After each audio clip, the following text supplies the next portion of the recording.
Welcome back, everybody. Today I'm going to teach you how to fix Google Maps if it's not working on your PC. If you've been experiencing issues with maps loading slowly, not displaying properly, or freezing entirely, don't worry. There are three simple methods you can try to get it running smoothly again. Let's walk through each one step by step. The first method involves clearing your browser's cache and cookies, which often fixes loading issues. Start by looking at the upper right corner of your browser window where you'll see three vertical dots. Click on those dots to open the menu, then hover over and click on History.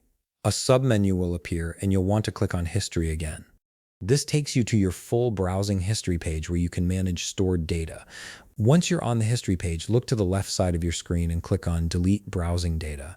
This opens a dialog box with several options. You'll see checkboxes for different types of data. Make sure to check the boxes next to cookies and other site data, as well as cached images and files.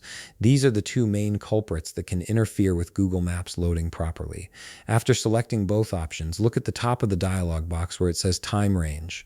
Click on the drop-down menu and select Last 24 hours, then click the Delete Data button. Your browser will take a moment to clear everything out, so just wait until the process completes.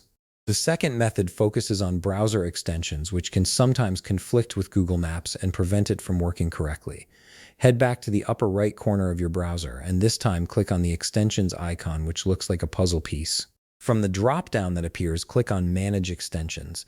This will show you all the extensions currently installed in your browser. Take a moment to review this list and remove any unnecessary extensions, especially ones you don't recognize or rarely use.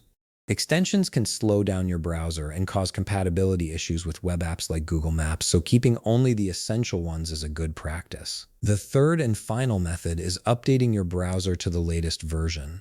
An outdated browser often causes functionality problems with modern web applications. Click on the three dots in the upper right corner again and select Settings from the menu. On the left sidebar, you'll see an option called About Chrome. Click on it and Google will automatically check your current browser version. If an update is available, you'll see a message indicating that your browser needs to be updated. Simply click the Update button and let the process complete. Once the update finishes, restart your browser to ensure all changes take effect. And that's it. By following these three methods, you should be able to fix Google Maps on your PC and get back to navigating without any issues. If you found this video helpful, please leave a like, subscribe, and see you in the next video.